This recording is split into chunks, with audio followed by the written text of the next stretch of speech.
حمدا كثيرا طيبا مباركا فيه كما يحب ربنا ويرضى أشهد أن لا إله إلا الله وحده لا شريك له وأن محمدا عبده ورسوله أما بعد. Dengeran suaranya? Ya, kita kemarin bahas tentang masalah tawali ya.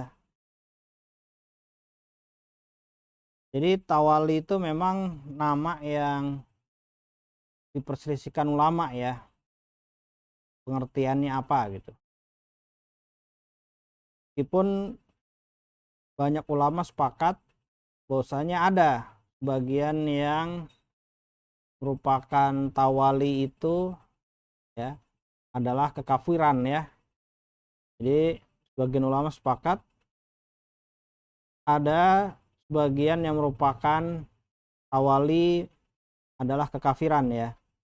Nah, tapi apa yang tergolong sebagai tawali yang membuat kafir itu ya memang ada perselisihan di sini ya.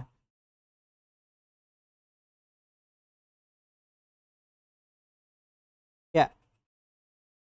Jadi kita kembali membahas tentang masalah tawali. Tawali, mualah, dan sejenisnya ya. Nah, jadi berdasarkan syarah Syekh Soleh Sindi ya, kita membahas tentang al-mualah terlebih dahulu ya. Baru nanti kemudian kita beranjak ke masalah tawali. Jadi mualah, al-mualah ia asluha al-mahabbah. Al-mualah itu pada asalnya adalah mahabbah.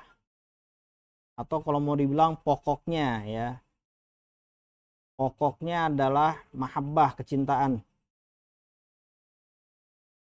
Kemudian ya, mualah ini memiliki cabang ya. Yaitu an-nusrah wal musodaqoh. Pertolongan dan pertemanan ya. Wama ila dzalik, dan apa yang mengantarkan ke situ ya. Wal mualatu qad takunu kufron billahi wa qad takunu ma'siyatan. Al mualah bisa jadi kekufuran kepada Allah dan bisa jadi hanya kemaksiatan saja ya. Mualah itu takunu kufron in dhaharul musyrikin wa awanahum 'alal muslimin.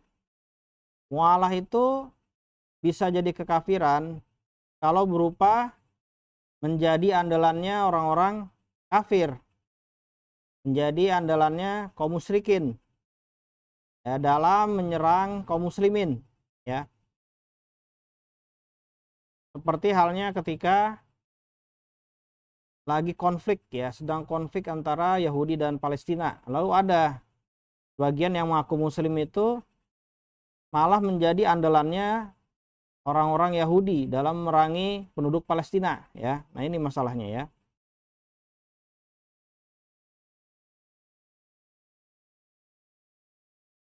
Jadi meskipun pelakunya itu tidak mencintai agama Yahudi ya, atau tidak meridhoi kelakuan orang-orang Yahudi, cuma dirinya tahu dia sedang ya berada di barisan orang-orang Yahudi ya, misalnya ya, dalam menyerang kaum muslimin, dan dia menjadi andalan orang Yahudi dalam menyerang kaum muslimin. Dia tahu seperti itu, tapi tetap aja ya. Nah, ini jadi menurut para ulama ya, yang sahih dari qaul ulama di sini adalah tindakan tersebut mengeluarkan dari agama ya. Ini masalah. Jadi bukan sebab kekafirannya adalah mencintai agama kekafiran, mencintai agama Yahudi, enggak, tapi menjadi andalannya orang-orang Yahudi ya. Jadi andalannya orang-orang kafir dalam menyerang kaum muslimin Ya, dia tahu seperti itu. Lalu memang dilaksanakan oleh dia. Jadi dia turut menyerang kaum muslimin. Dan semisalnya ya. Nah, ini masalah. Ya, dan yang termasuk mualah selain yang tadi adalah al-masarrah birtifa'i dinil kuffar, ya. Mencintai agama orang-orang kafir. Wa kadzalika mahabbatul kuffari li ajli kufrihim. Begitu juga mencintai orang-orang kafir karena kekafiran mereka. Waltizamihim bidinil batil. Dan karena beriltizamnya orang-orang kafir kepada agamanya mereka yang batil. Nah, jadi kalau mencintai orang-orang kafir karena kekafiran mereka atau karena mereka berpegang teguh kepada agama mereka, nah ini berarti keluar dari Islam. Masa ada orang muslimin itu ya senang ya kalau orang Kristen itu taat beragama begitu. Taat beragama menurut keyakinan si Kristen. Nah ini nggak ada yang senang kalau memang masih muslim. Bukannya senang orang Kristen bermaksiat, nggak juga. Yang disenangi oleh seorang muslim seharusnya dari orang-orang Kristen adalah masuknya mereka ke dalam Islam, lalu tidak bermaksiat. Nah seperti itu. Jadi jangan ada anggapan kalau kita nggak senang mereka taat berarti kita senang dong mereka bermaksiat. Nggak juga.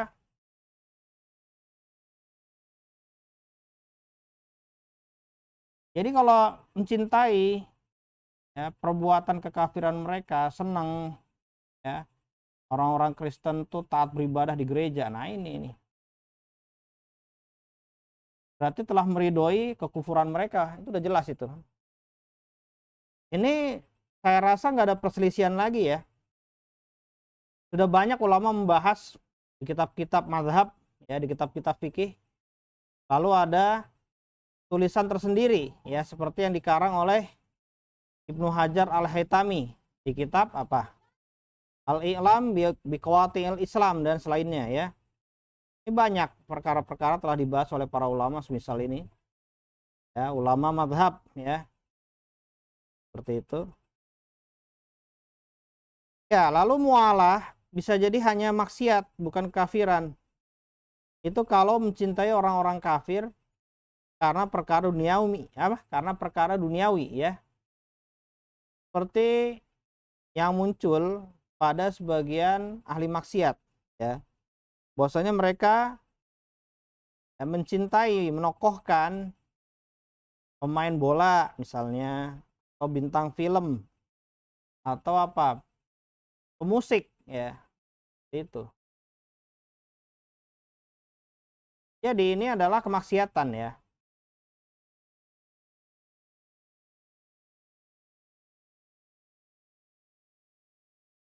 Ya, dari sebagian ulama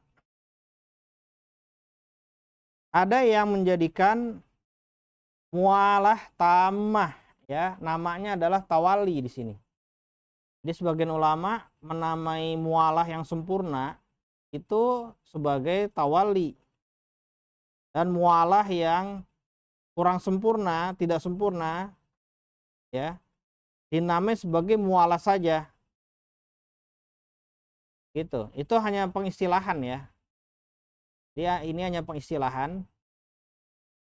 Atau bisa juga dibilang ya, tawali juga ada dua, tawali yang menyebabkan kekafiran dan tawali yang tidak menyebabkan kekafiran, itu juga bisa. Kalau mau dibagi seperti itu. Ya.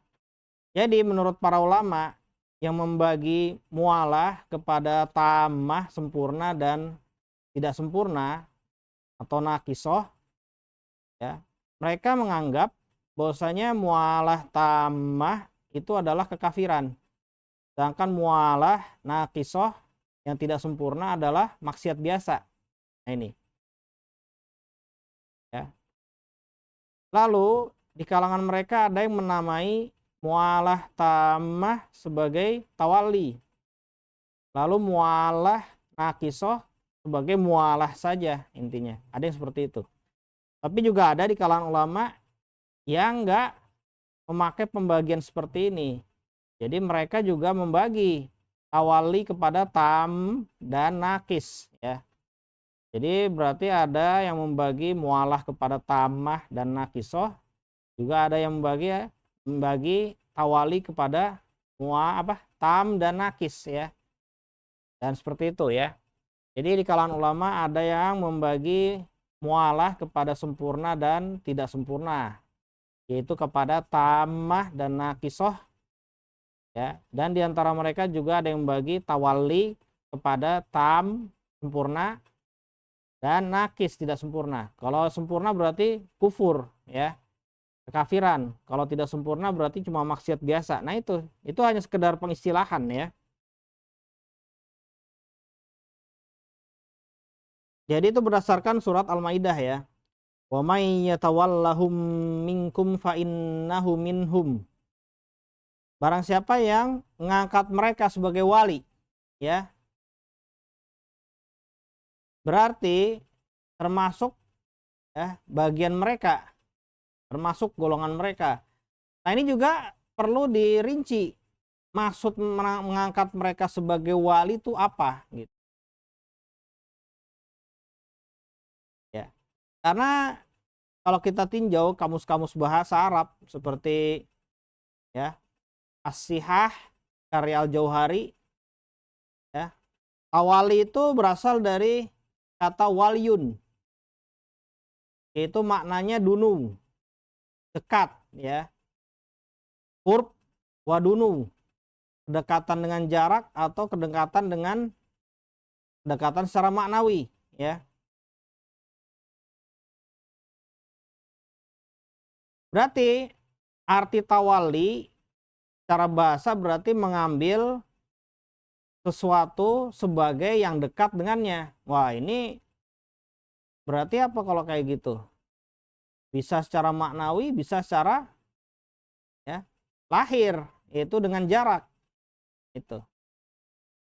Ya misalnya kita ya bertemu seorang lalu menjadikan dia di samping kita. Nah, itu secara bahasa bisa dikatakan tawali gitu. Secara bahasa. Atau kita kalau menjadikan seorang selalu kita ingat-ingat di hati, nah itu berarti telah menjadikan dia sebagai wali ya, berarti kita bertawali kepadanya. Nah ini masalah, itu secara bahasa. Nah ini jadinya apakah ayat ini wa may yatawallahum minkum fa innahu minhum, apakah ayat ini masih ya masih bisa dipahami sesuai makna bahasanya atau tidak ya, atau harus dipahami dengan makna baru yaitu makna syar'i. Kalau masih bisa dipahami dengan makna kebahasaan ya berarti ya hukumnya bertingkat-tingkat ya. Wa may yatawallahum minkum fa innahu minhum. Barang siapa yang mengangkat orang kafir sebagai yang dekat dengannya, maka dia termasuk golongan mereka. Artinya apa? Golongan mereka dalam kesalahan, itu bisa seperti itu. Misalnya yang mentokohkan Messi, berarti termasuk golongannya Messi dalam ya sepak bola gitu. Bukannya kafir, enggak. Gitu. Jadi barang siapa yang mentokohkan Messi berarti termasuk golongan Messi berarti dalam masalah bola. Tuh. Dosa apa enggak? Ya paling cuma maksiat. Enggak tentu kafir kalau kayak gitu. Nah ini kalau ayat ini mau dipahami sesuai kebahasaannya. Jadi hukumnya bisa bertingkat-tingkat kalau kayak gitu. Ada yang kafir, ada yang enggak. Karena apa? Kalau termasuk golongan dia, ya, fa'innahu minhum, termasuk dari mereka. Itu apa maksudnya termasuk dari mereka? Itu luas gitu. Cabang-cabang. Ada termasuk dari mereka, termasuk golongan mereka dalam maksiat. Ada maknanya termasuk dari mereka, masuk golongan mereka dalam kekafiran. Itu mana yang dituju? Dalam maksiat biasa atau dalam kekafiran? Ini nggak jelas ya.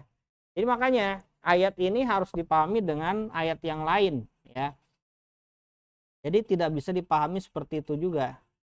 Pertama karena ya tawali itu banyak maknanya ya. Jadi termasuk istirok maknawi di sini ya. Jadi mengerucut kepada makna dekat, tapi dekatnya itu beragam ya.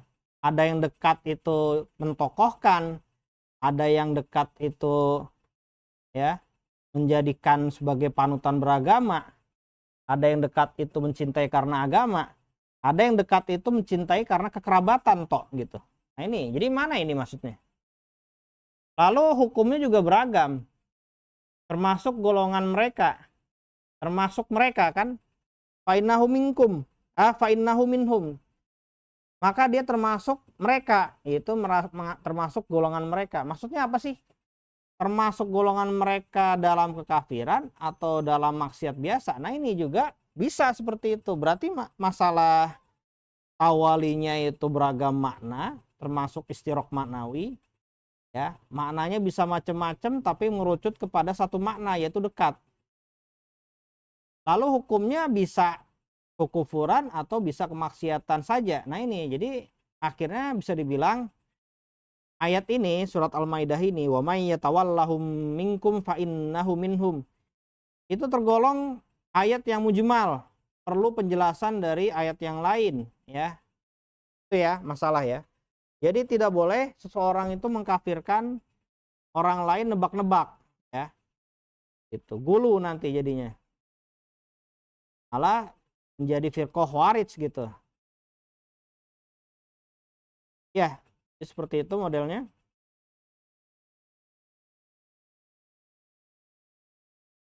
Ya.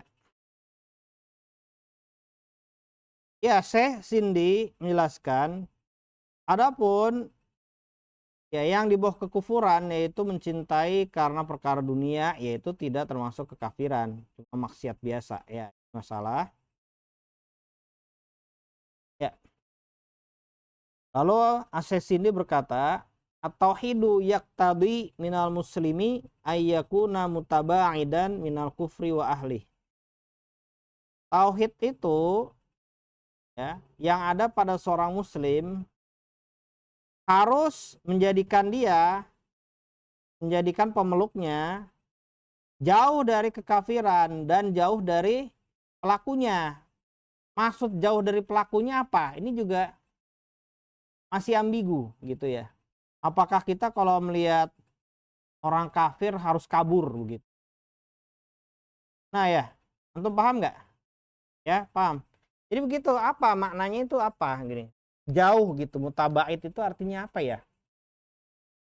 Kita ngeliat orang kafir itu harus kabur gitu. Nah, padahal di syariat Islam itu dibolehkan mengambil istri dari kalangan ahli kitab ya. Meskipun para ulama berselisih tentang syarat-syarat ya. Seseorang itu yang dari ahli kitab bisa dinikahi itu ulama berselisih dalam syarat-syaratnya. Tapi secara global para ulama ya menyetujui bahwa syariat Islam itu membolehkan menikahi perempuan dari kalangan ahli kitab ya. Nah ini jadi berarti ini kan tidak ya taba'adu an ahlil kufri gitu.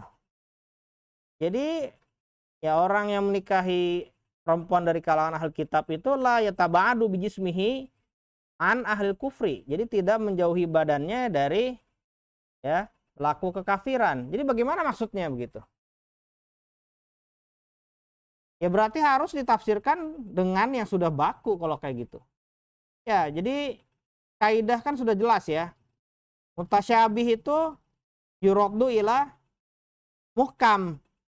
Yang tidak jelas harus dikembalikan kepada yang jelas. Seperti ini, tidak bisa ditebak-tebak. Ya. Jadi paling banter itu jangan apa? Jangan bergaul akrab dengan orang-orang kafir sehingga dihukumi termasuk bagian dari mereka. Nah, seperti itu. Ngerinya condong hati. Nah, tapi kalau dalam rangka dakwah seperti yang dilakukan oleh Rasulullah ya, mendekati pemuda Yahudi ya, dalam rangka menasehatinya agar masuk Islam. Itu nggak ada masalah kayak gitu. Bahkan sampai ya, menghadiri undangan orang-orang Yahudi untuk makan. Itu juga dilakukan oleh Rasulullah Shallallahu Alaihi Wasallam. Ya nggak ada masalah kalau seperti itu ya.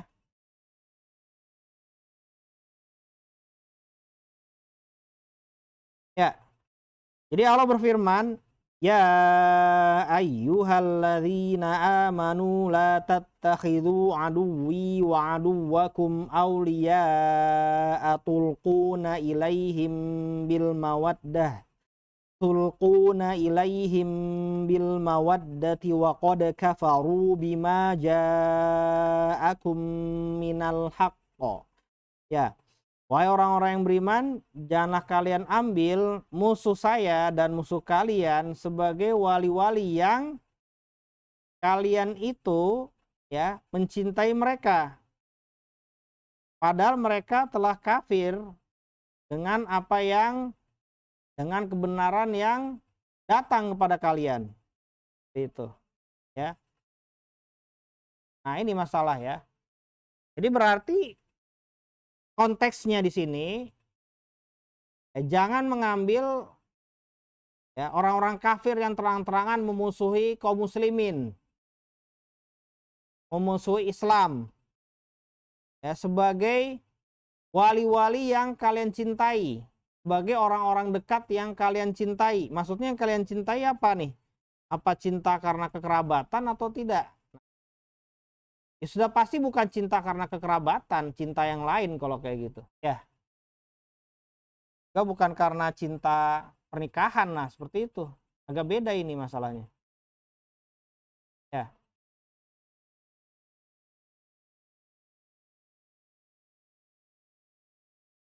Jadi lahir kata Syekh, coba perhatikan, aduwi wa aduwakum. Musuh saya kata Allah dan musuh kalian. Adullah kaifa tattakhidhuhu waliya. Musuh Allah bagaimana kamu mau mengambil dia sebagai wali padahal termasuk musuh Allah. Nah, ini masalahnya. Ya. Jadi masalahnya begini, ya. Kita bisa lihat konteksnya di sini. Ya, intinya kalau mencintai musuh-musuh Allah yang terang-terangan menampakkan peperangan kepada Islam dan kaum muslimin, ya. Itu berarti orang yang menampakkan cinta kepada mereka padahal mereka itu ya telah nyata-nyata menampakkan ya peperangan kepada Islam dan kaum muslimin, berarti telah apa? Telah berkhianat pada Allah kalau seperti itu. Nah, ini konsekuensinya ya, bisa ditebak ya. Ini musuh Allah kata Syekh. Bagaimana kamu bisa mengambil musuh Allah sebagai wali, yaitu yang kalian cintai? Nah, seperti itu. Ya.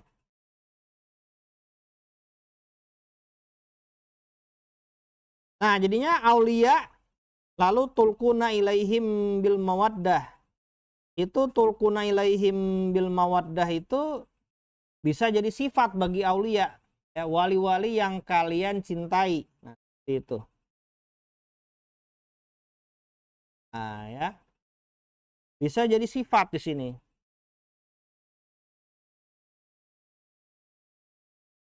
Ya.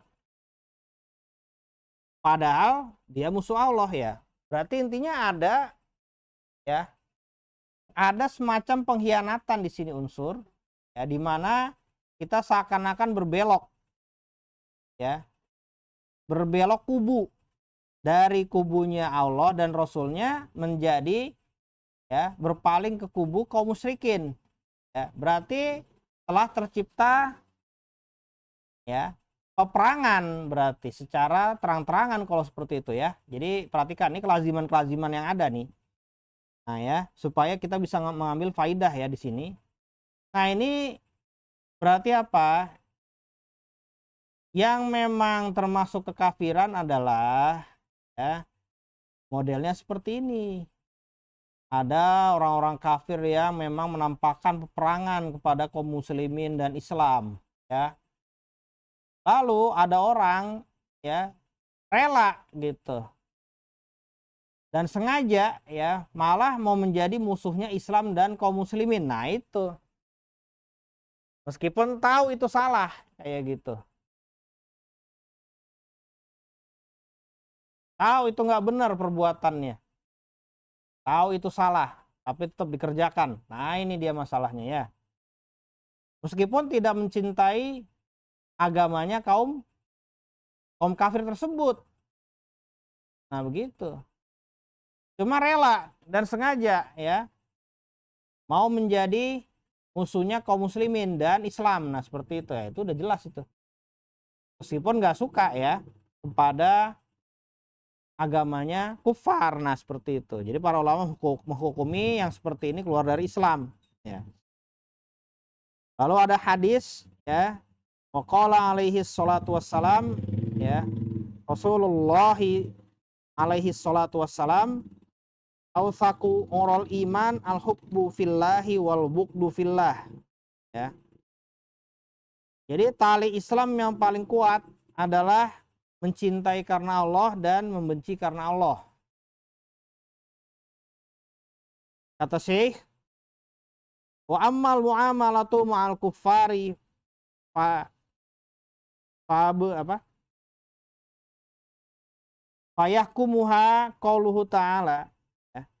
Adapun bermuamalah dengan orang-orang kafir, maksudnya mengadakan akad seperti akad jual beli, ya. Maka telah ditetapkan hukumnya oleh firman Allah berikut, ya. La yanhakumullahu 'anil ladzina lam yuqatilukum fid din walam yukhrijukum min diyarikum an tabarruhum wa tuqsitu ilaihim innallaha yuhibbul muqsitin. Ya, Allah tidak melarang kalian untuk apa? Untuk berbuat baik dan berbuat adil kepada orang-orang yang tidak mengeluarkan, tidak memerangi kalian karena agama, dan juga tidak mengeluarkan kalian dari rumah-rumah kalian karena agama juga. Di fiddin itu berlaku untuk setelahnya juga, ya. Jadi Allah tidak melarang kita berbuat baik dan berbuat adil kepada orang-orang kafir yang tidak memerangi kita karena agama dan tidak mengeluarkan kita dari rumah-rumah kita karena agama. Maksudnya ngusir kita. Ya, misalnya kita diserang nih, dijajah, ya, oleh Belanda atau oleh Yahudi dan sebagainya. Ya. Kita nggak mau tunduk. Ya. Kalau kita melawan, tapi kalah kita. Tapi tetap tidak mau dikuasai oleh mereka. Kita kabur ke negeri yang lain. Nah, itu masalahnya. Berarti mereka itu telah mengeluarkan kita dari rumah-rumah kita kalau seperti itu. Nah, itu. Jadi itu sifat penjajahan, ya. Jadi berperang kalau sudah kalah yang diperangi dan tidak mau di bawah kekuasaan yang memerangi, akhirnya kabur dari negeri asal. Berarti, ya, yang menjajah itu telah mengeluarkan, ya, penduduk asli dari rumah-rumah mereka, ya, seperti itu kan. Jadi kalau kalian lihat ayat ini, ya, ini berbicara tentang masalah peperangan dan masalah penjajahan di sini, ya. Ini masalah.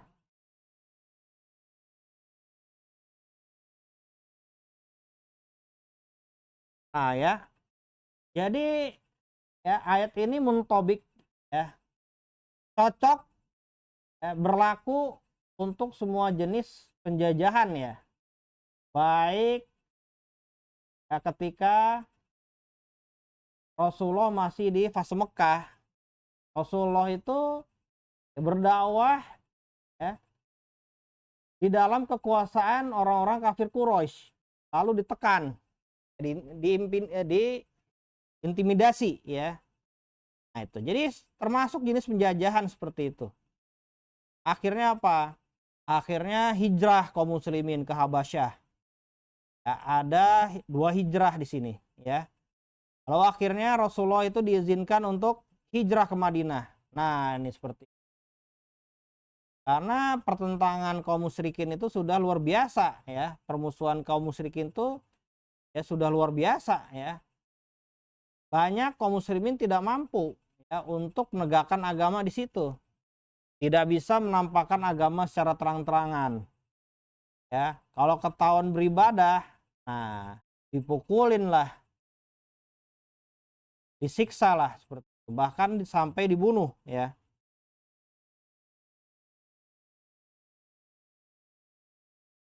Ya, jadi Rasulullah Shallallahu Alaihi Wasallam jadi telah menyewa Abdullah bin Uraikid sebagai penunjuk jalan, sepertinya ya, menyewa, jadi bayaran. Ya.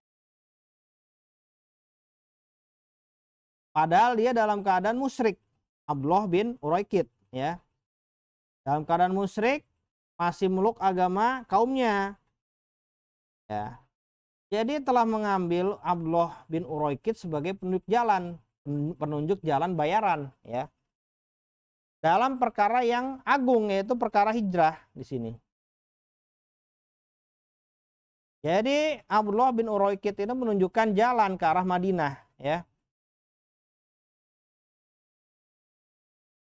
Begitu juga Rasulullah Shallallahu Alaihi Wasallam telah apa? Telah berkunjung ke rumah pamannya Abu Thalib, ya.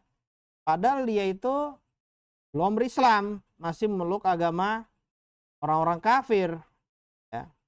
Di akhiri lahdzati hayatihi liyad'uahu, ya.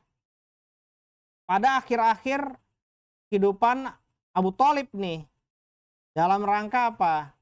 Menyuruhnya untuk masuk Islam, mendakwahinya agar masuk Islam, ya. Begitu juga ya, Rasulullah itu pada hadis yang sahih, ya, itu menjenguk seorang anak Yahudi, ya. Mungkin ini masih remaja, ya. Anaknya remaja atau anaknya itu baru balik lah gitu.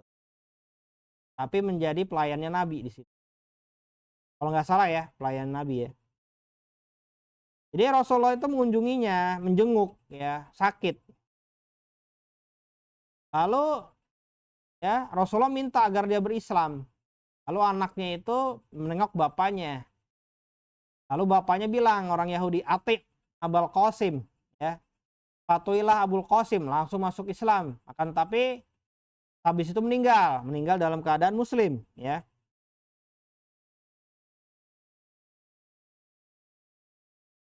Ya, wa kadzalika ista'aron nabiyyu alaihi salatu wassalamu yauma Hunain min Safwan radhiyallahu anhu wa kana idzaka musyrikan adru'an, ya.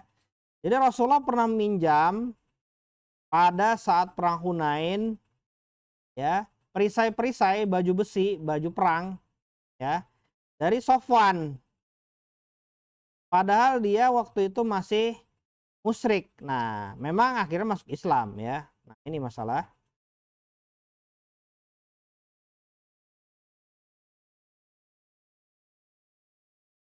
Ya. Jadi sampai itu sarahnya.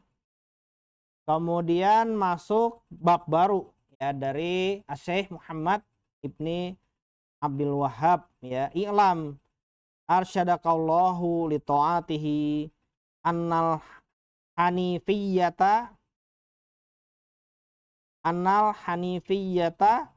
millata Ibrahima anta abudallaha wahdahu mukhlishon lahuddina wa bidzalika amarallahu jami'an nasi wa khalaqahum laha kama qala ta'ala wa ma khalaqatul jinna wal insa illa liya'budun, ya.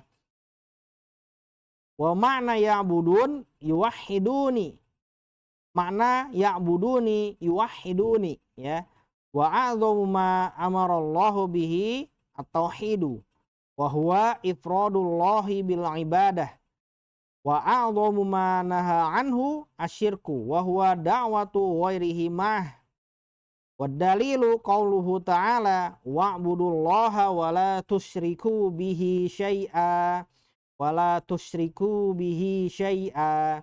Fa idza qila laka mal usulu salasatul lati yajibu 'alal insani ma'rifatuha, ya, faqul ma'rifatul abdi rabbahu wa dinahu wa nabiyahu Muhammadan sallallahu alaihi wasallam. Nah, sampai sini ya. Ya, jadi saya berkata dalam syarah, ya, qala annal hanifiyyata millata Ibrahim. Ketahuilah bahwasanya Hanifiyah itu yang merupakan agama Ibrahim. Itu ya, sampai situ ya. Jadi wa aslul hanaf fil lughah wal mail.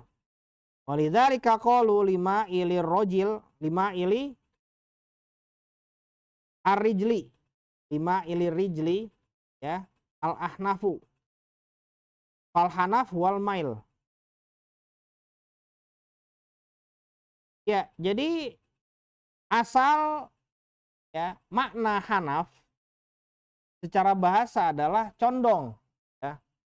Karena itu orang-orang mengatakan pada apa? Pada kaki yang apa? Condong gitu ya. Al-ahnaf gitu. Mungkin condong di sini kakinya itu kesleo atau patah sehingga apa? Ya, gak lurus lagi gitu intinya. Katakan ahnaf gitu. Jadi fal hanaf itu wal mail, condong. Ya. Wa fil istilah al hanifu wal ma'ilu anil batili ilal haqqi wal ma'ilu anis syirki ilat tauhidi. Wa hakadza kana Ibrahimul Khalilu alaihi salamu kana hanifan ma'ilan anis syirki ilat tauhid. Secara istilah al-hanif maknanya adalah condong dari kebatilan kepada kebenaran dan condong dari kesyirikan kepada tauhid. Seperti itulah ya dulu Ibrahim, ya, Al-Khalil yang merupakan kasih Allah alaihissalam, ya.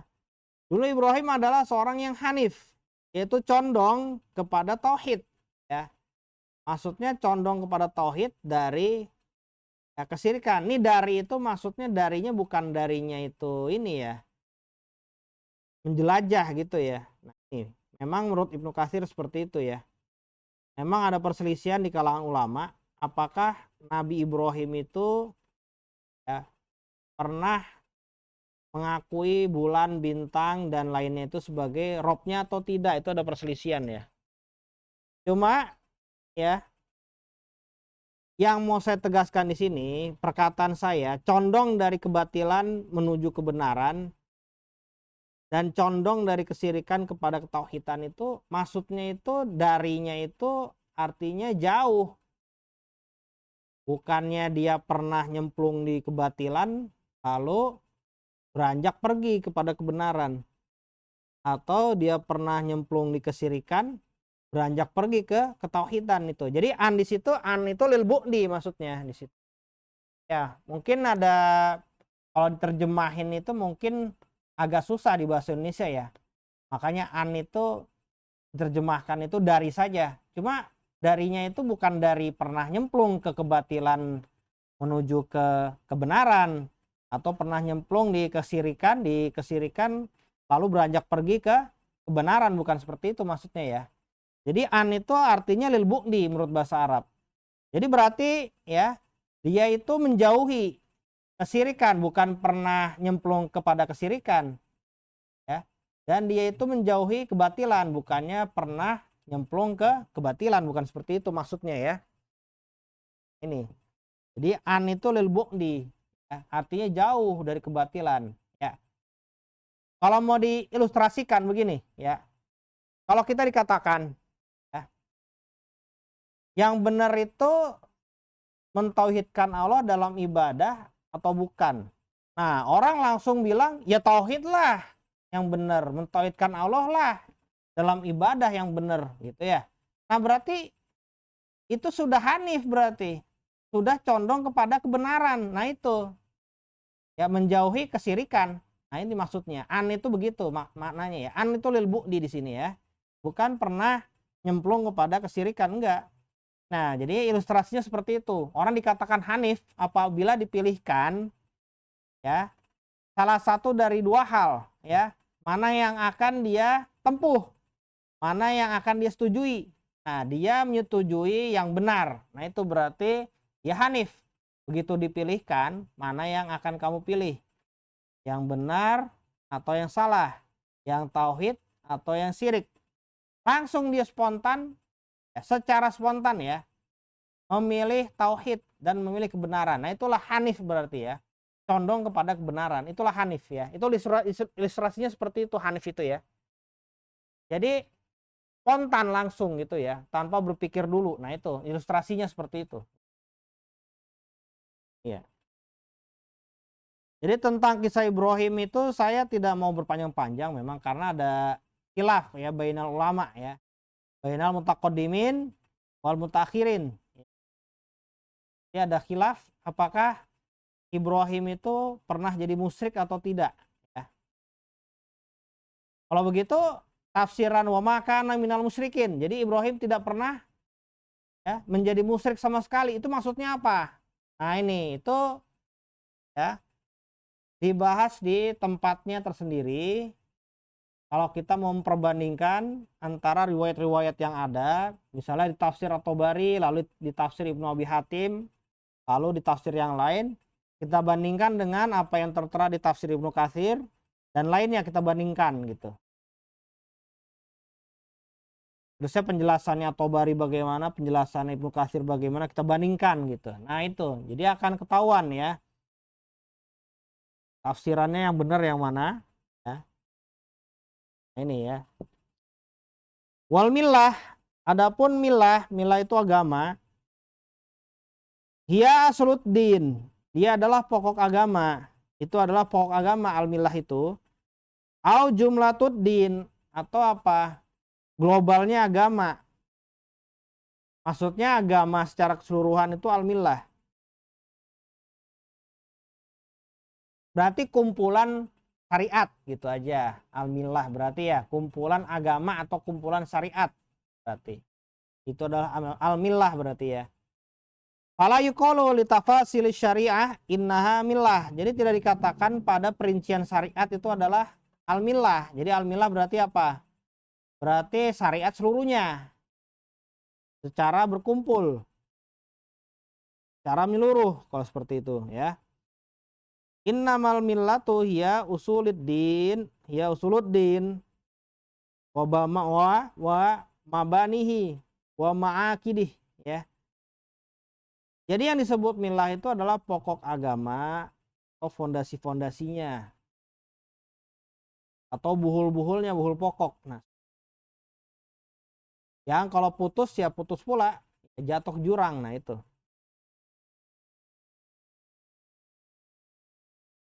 Nah, seperti ini ya. Jadi wal millatu la ta'ti illa mudhofatan. Jadi millah itu tidaklah ada, maksudnya mudhofatan ila nabiyyin minal anbiya. Nah, itu harus dijelasin ya. Wal millatu la ta'ti illa mudhofatan ya ila nabiyyin minal anbiya. Jadi millah itu tidak datang ya, kecuali disandarkan kepada nabi ya, seorang nabi ya, itu. Nah ya, jadi penggunaan kata millah di sini berarti ya. Jadi kata millah itu ya harus disandarkan kepada nabi. Fala yuqalu, tidak bisa dikatakan millatullah atau millah fulan. Milahnya Allah atau milahnya fulan, itu nggak bisa ya. Nah, ini memang penggunaan aja ya secara istilah nih yang dijelaskan oleh Syekh Sindi ini ya. Allah berfirman, Tsumma auhayna ilaika anittabi' millata Ibrahim hanifa. Ya. Kemudian kami wahyukan kepada engkau, ikutilah milahnya Ibrahim, ya. Hanifa, ya. Jadi Hanifa itu apa? Hal di sini ya, hal dari Ibrahim. Yang Ibrahim itu dalam keadaan lurus, atau halnya milah juga bisa, ya. Yang memang milah itu dalam keadaan lurus.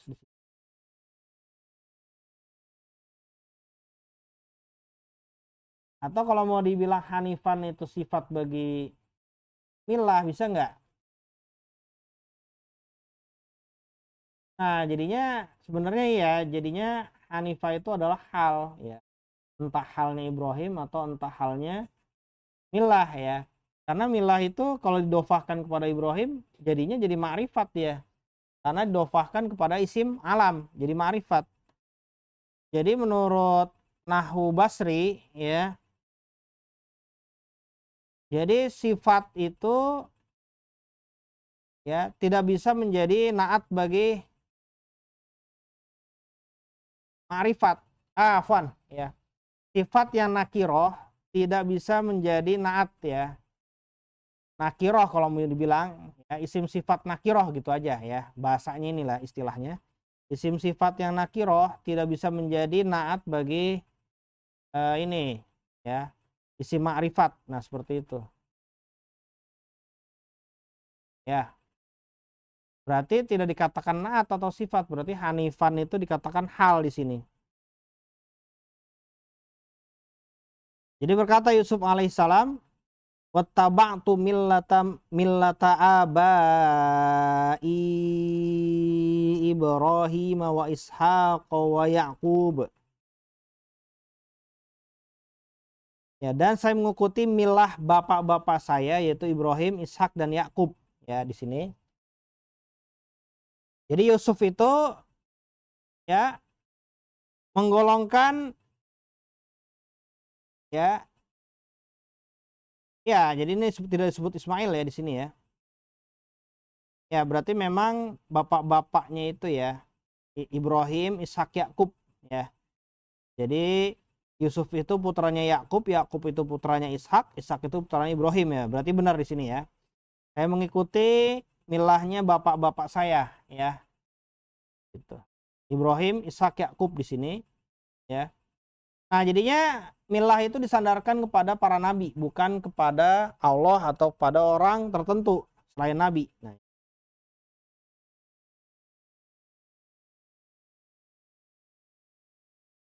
ya. Jadi Allah telah memerintahkan nabinya Shallallahu alaihi wasallam untuk mengikuti milah Ibrahim alaihissalam. Ya. Padahal ya, Nabi Muhammad derajatnya lebih tinggi dari Nabi Ibrahim. Ya, paham ya antum ya? Derajatnya itu lebih utama Nabi Muhammad itu daripada bapaknya, daripada kakeknya ya, Nabi Ibrahim. Terusnya lebih ya, aldomu qiyaman bitauhid wa wajibatihi minhu. Jadi Nabi Muhammad itu lebih menegakkan tauhid daripada Ibrahim. Maksudnya apa sih? Ya, jadi Nabi Muhammad ya di sini ya. Nabi Muhammad lebih menegakkan tauhid daripada Nabi Ibrahim. Maksudnya apa? Beliau itu peperangannya banyak. Nabi Muhammad itu peperangannya banyak, besar-besar. Lalu mendidik orang, mendidik bangsa. Para sahabat itu puluhan ribu, ya. Dan semuanya itu berperang di jalan Allah itu, ya, menang. Nah itu jadinya sampai terjadi negara, gitu. Ya. Nah ini tidak terjadi pada masanya Nabi Ibrahim. Itu masalahnya. Jadi negara besar, ya.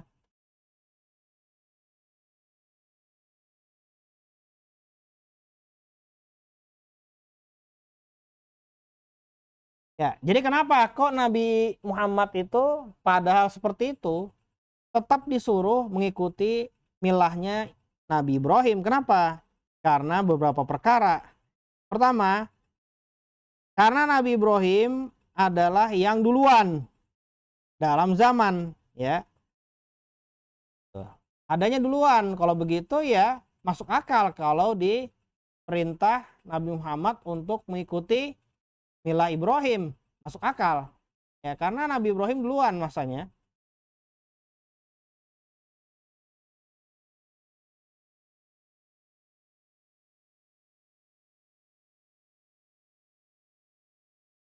Ya, yang kedua sanian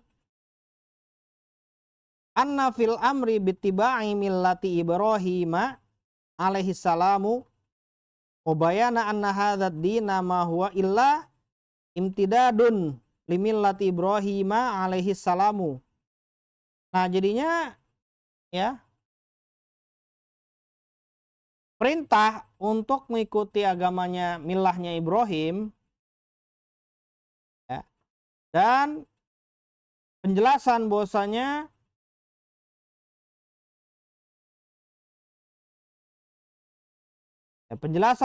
agama ini itu sebenarnya hanyalah kepanjangan daripada milah Ibrahim. Nah, ini masalah ya. Jadi kedua, alasannya apa? Kenapa Nabi Muhammad itu meskipun derajatnya lebih tinggi daripada Nabi Ibrahim, kok tetap disuruh mengikuti milahnya Nabi Ibrahim? Kenapa? Karena Nabi Ibrahim duluan. Kedua, ya. Jadi agamanya Nabi Muhammad itu sebenarnya kepanjangannya agamanya Nabi Ibrahim. Gitu. Kalau mau dibilang seperti itu.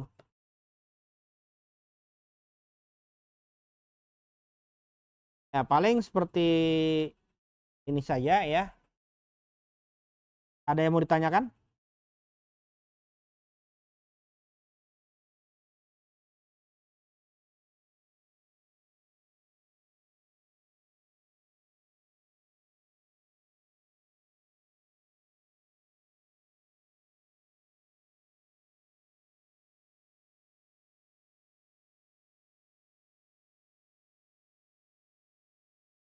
Yang mana ya? Ya, mualah kenapa?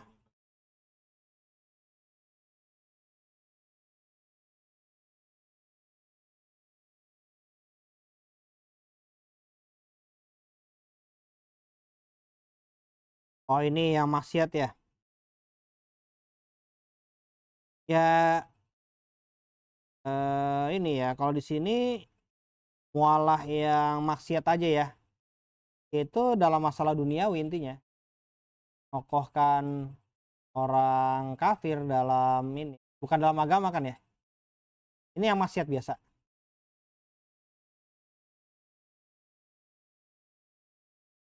Ya, jadi menokohkan orang kafir dalam perkara duniawi. Nah, gitu. Itu paling seperti itu. Atau meniru mereka ya pada kekhususan mereka gitu. Maksudnya dia pakai baju apa? Orang kafir biasanya pakai baju apa sih? Itu ditiru. Atau ada lagi yang lain? Jadi mencintai orang kafir karena agama, karena perkara duniawi ya. Itu pertama, kedua meniru mereka pada kekhususan mereka, bukan kekhususan agama mereka tapi kekhususan adat mereka gitu ya. Jadi seperti apa? Misalnya orang kafir pakai bajunya seperti ini. Ya udah kita ngikutin, keren kayaknya ya. Itu maksud. Gitu. Baju mereka kayaknya keren tuh, kita ikutin gitu. Udah condong hati duluan tuh. Senang gitu orang pakai-pakai begitu tuh. Ditiru gitu. Bukan gini, bukan baju ini ya, bukan baju keagamaan ya. Enggak, baju ini, baju adat gitu. Kalau sekarang kayaknya udah jarang ya baju adat begitu ya. Zaman dulu tuh masing-masing tempat itu ada baju adat. Coba contohnya apa baju adat? Apa? Hah? Ya kayak gitu. Seperti itulah. Ya. Misalnya gini, misalnya ya, kalau dicontohin tuh agak susah ya maksudnya. Contohin agak susah. Ya misalnya gini, orang Amerika tuh koboi biasa pakai topi yang seperti itu tuh. Atau panjang tuh topi nih. Orang Yahudi biasa pakai topi panjang seperti ini ya. Tuh, itu bagus tuh topi tuh, pengen kayak begitu tuh. Ya itu paling banter maksiat biasa ya. Kayak gitu.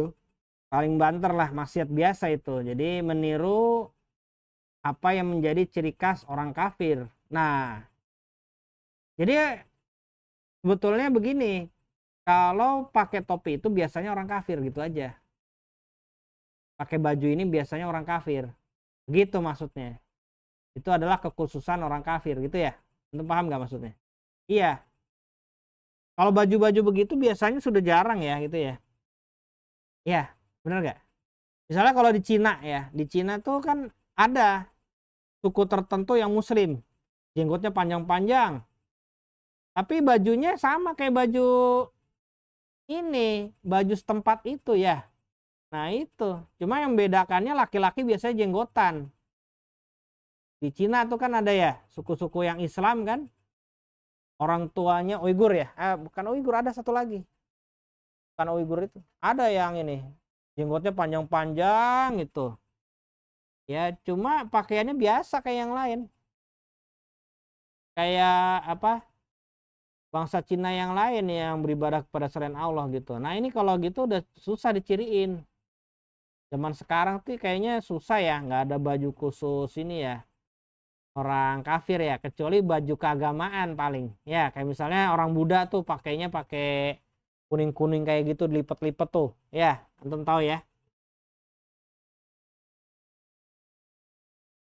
Atau kalau orang India tuh biasa pakai sari tuh, ya, yang nutupin perut tuh, ya kan?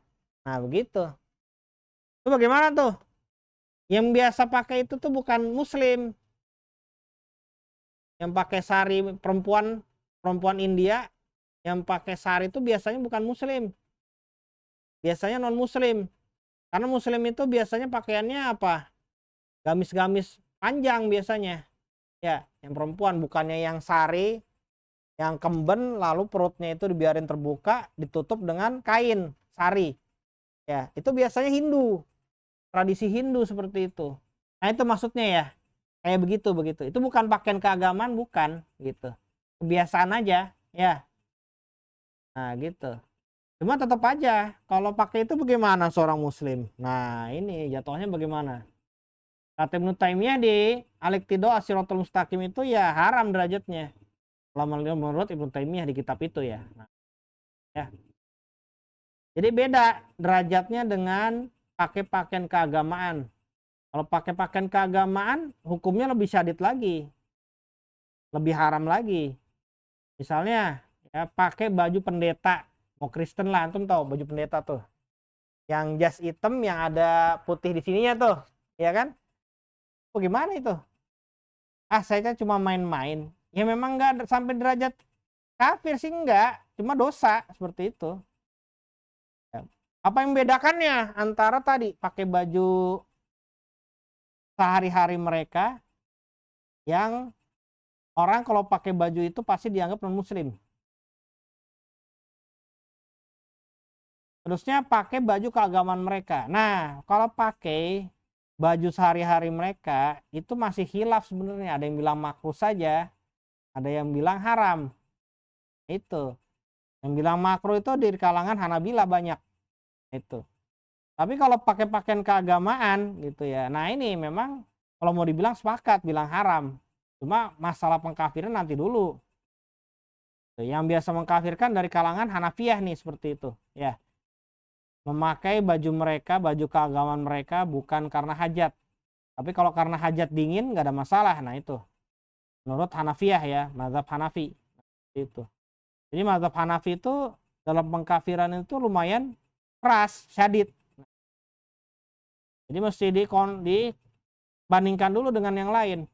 Ini masalah. Ya, bagaimana? Ya, seperti itu. Ya. Jadi harap diperhatikan ya. Kalau pakaian khusus orang kafir yang biasa pakai itu adalah orang kafir gitu ya. Nah, itu zaman sekarang itu jarang sih ya. Karena orang Islam itu pakainya juga sama begitu. Misalnya gini, banyak nggak orang Islam pakai dasi? Banyak. Jadi berarti yang pakai dasi itu nggak bisa kita cirin pasti orang kafir. Benar nggak? Iya. Karena orang Muslim banyak yang pakai dasi. Yang pakai jeans gitu, bantalon. Ya. Banyak nggak orang Muslim pakai bantalon? Banyak juga ya. Meskipun modelnya dilonggarin gitu ya. Malah ada sebagian ikhwan pengajian pakai jeans. Cuma jeansnya gombrang terusnya dipotong gitu ya. Pakai gamis gitu ya. Dipakai dibalik gamis. Itu bagaimana hukumnya? Ya. Kalau itu memang bukan derajat haram karena modelnya itu dilainin ya. Itu. Karena apa? Jeans itu sudah dipakai oleh kaum muslimin dan juga orang-orang kafir. Jadi sudah berserikat, bukan kekhususan pakaian orang-orang kafir ini lagi ya kan, bener nggak? Ya seperti kita ini pakai baju koko kan, dulunya orang Cina tuh yang pakai model begitu, ya kan? Tapi akhirnya dipakai juga oleh banyak kaum muslimin. Berarti bukan ciri khas baju orang-orang kafir lagi. Berarti yang pakai bagaimana? Ya nggak ada masalah yang pakai. Jadi bukannya haram atau makruh gitu ya. Nah seperti itu modelnya. Ya paling itu aja. Ada lagi? Ya sudah sampai sini saja ya. Subhanakallahumma rabbana wa bihamdik asyhadu an la ilaha illa anta astaghfiruka wa atubu ilaik.